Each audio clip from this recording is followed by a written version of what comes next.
How's it going, peeps? As you may know, I'm doing this tutorial series, and today I wanted to try and look at air dribbles. I know air dribbles were something a lot of my friends wanted to see in a tutorial. Air dribbles are something that is kind of hard to explain though, because it's one of those things, like I'll probably say with every mechanic, that you just have to take into free play and practice on your own. But there are a few tips I can give when air dribbling and learning how to air dribble. So I'll start right away and talk about your setup. So if we're doing a wall to air dribble, it is very important to start your air dribble by matching the speed of the ball. So when people first are learning how to air dribble, getting this perfect setup off the wall may be pretty difficult. But this is something that is difficult because they don't know how to correctly set the ball up. So when you want to go for a wall to air dribble, you want to be matching the ball's speed and leave a little bit of distance between you and the ball. So as you can see, I'm kind of getting the ball to carry its way with me up off the wall. And if I am sticking to the ball like this when I jump, it'll go way too far up, maybe stay to the wall like it did there. So another common mistake people make when they're trying to learn how to set up the wall to air dribble is they leave too much space between them and the ball. And when you leave too much space, it can be hard to match the ball's speed. And although this isn't necessarily a bad thing, I think that leaving too much space can be like another setup. It's kind of difficult to learn air dribbles when you are doing this constantly at the beginning, because when you do leave too much space, you kind of pop the ball a little further away from you, which when you're at my rank and you know how to air dribble and you've been doing it for a long time, this pop can help you. I mean, this pop is often used for ceiling shots as an example, because you get the ball a lot higher up. So if I were to go like this, that's an easy ceiling shot setup. I can go for flip stalls, flip resets, whatever I want, or just a ceiling shot after that. So our setup we want to use is kind of dribbling the ball up to the wall and then leaving that little gap at the end. And then that little gap is going to help the ball, when we jump, kind of stay attached to our car in a way. So I'm going to match the ball speed, give a little bit of space at the end, and then jump, and the ball should carry itself kind of right on top of your car like that. So I actually spend a lot of time playing with lower rank friends and getting to know like their struggles in learning air dribbles and some of their struggles they have just in general when playing the game. And something I always notice is these backwards saves where the ball is coming at them. Lower ranked players have a really hard time at handling these because their car is facing in a direction that they're not used to. So they're facing away from where the ball is coming, and this kind of out of alignment kind of direction that you're not used to is something that you really have to grow out of when you're learning to air dribble. And the easiest way to overcome that is learning how to stabilize your car right after the air dribble. And it may sound confusing, but what I mean by stabilize your car is right when we jump off the wall here, you're going to rotate your car back onto its wheels.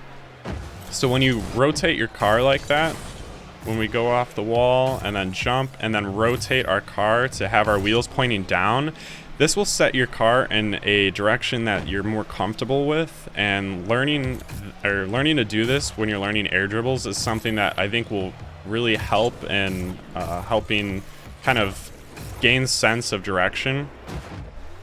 And so once we kind of stabilize your car, match the ball speed, we can start having this motion where we're facing the ball again. And although that's a good start, it's a very direct air dribble.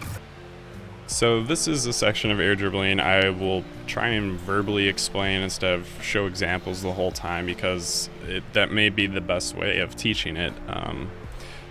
Air dribbling is all about correcting. The ball is constantly moving when it's in the air, and you are constantly trying to correct to stay in the direction you're trying to keep the ball. So say I'm trying to bring the ball up this sidewall here and go towards the blue half, I constantly want to stay on the underneath side and kind of on this backside towards the blue net. That way, when I'm air dribbling, it's going to carry the ball in that direction, kind of like this. When you want the ball to stay in the air, though, it is really hard to stay underneath the ball, and staying underneath the ball is like the hardest part in learning to air dribble, and that is most of the correction you're going to have to do. And when I mean correction, I mean you're constantly feathering your boost and realigning your car to be pointing in that direction you're trying to go, because as you saw there, I kind of got underneath the ball when I started the air dribble, so I had to lift my car up to keep that upward momentum going. If I focus a little bit more on an air dribble, I got my car up, and now I'm kind of focusing on in that direction of forward towards the orange half. So having a comfortable rotation is something that's very important when you're learning to air dribble. And I mean comfortable rotation by, I like to hold Q and D when I rotate, and I can stay in the air, kind of hover around the map like this, and I can point in different directions, and I can maintain my position in the air. This is very important because you want to be as comfortable as possible when learning to air dribble. And if you can have that kind of comfortability factor, so I'm comfortable rotating to the left with Q and D, maybe throw an S and W in there to keep my rotation. Feathering your boost within this rotation is also something that's got to be very important, because you want to be able to feather to correct. And this is something I will cover now. When you boost, you're going to rotate faster in that direction. So some people during an air dribble, they may like hold boost the entire time, and that can be helpful when you're trying to get straight up into the air. But when you're trying to keep a direction, feathering your boost, it's going to be very important. And so if I'm too far to the left of the ball, or the ball is headed too far in the right direction, I may have to only hold down boost when I'm facing in the right direction. That way I can keep the momentum to the right.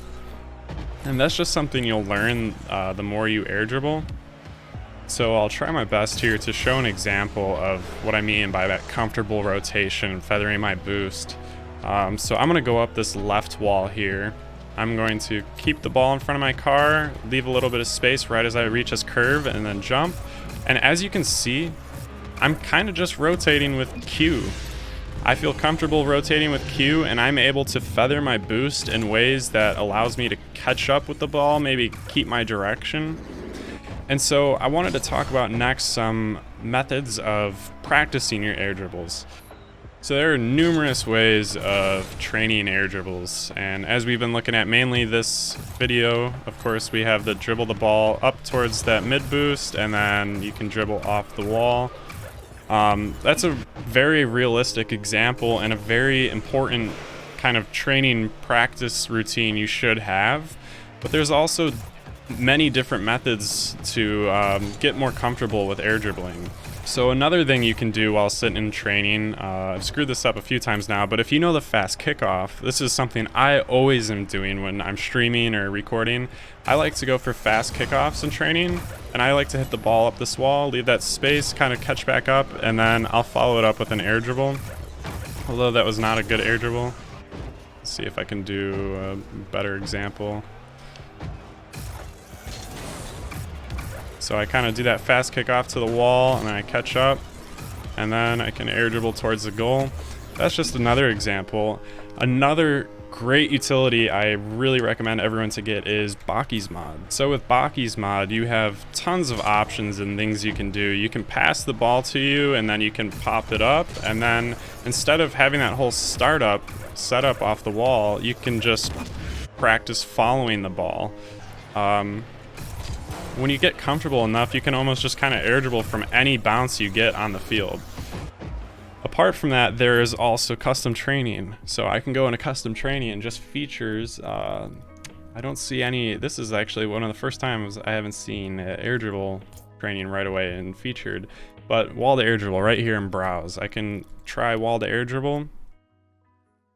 These training packs are very helpful because it will set up that kind of wall roll, and then it can help you with your air dribbles.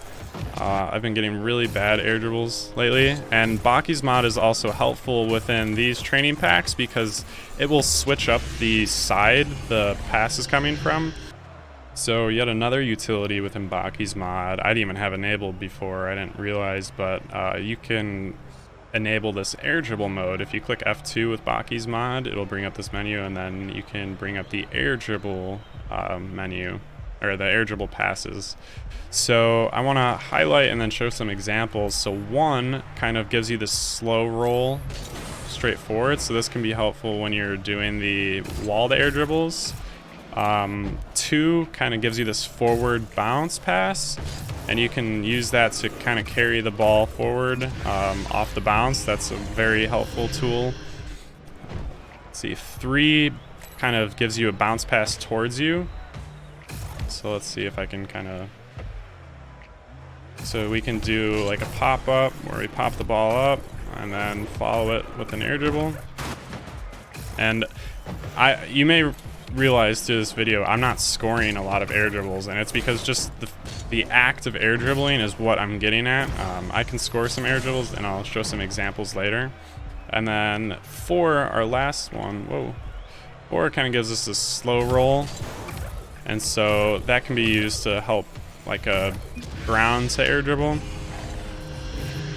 The last piece of advice I want to give is watch people air dribble. If you watch people air dribble, you have a better sense of what needs to be done to air dribble, and that can help teach you, and it can help kind of expand your horizons on what you need to work on. So for this last portion of the video, I'll kind of stop talking and I'll just kind of show some examples of air dribbles.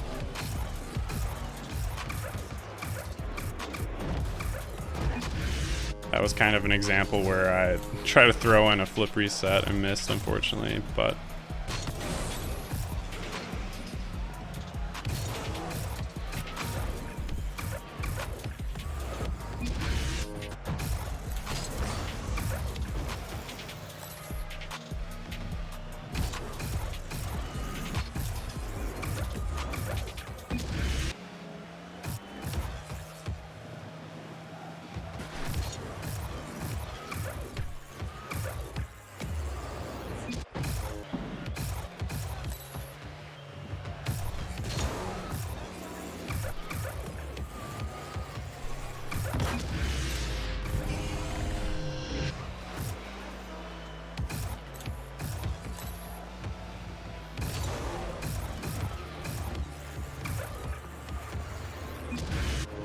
I also wanted to show a little bit of me in the air dribble challenge, because this is also another place I commonly go when I'm struggling with my air dribbles. Sometimes I just don't feel like I'm playing normal. Sitting in the air dribble challenge is kind of mindless and gets boring, but it's practice and it helps you kind of get more comfortable again.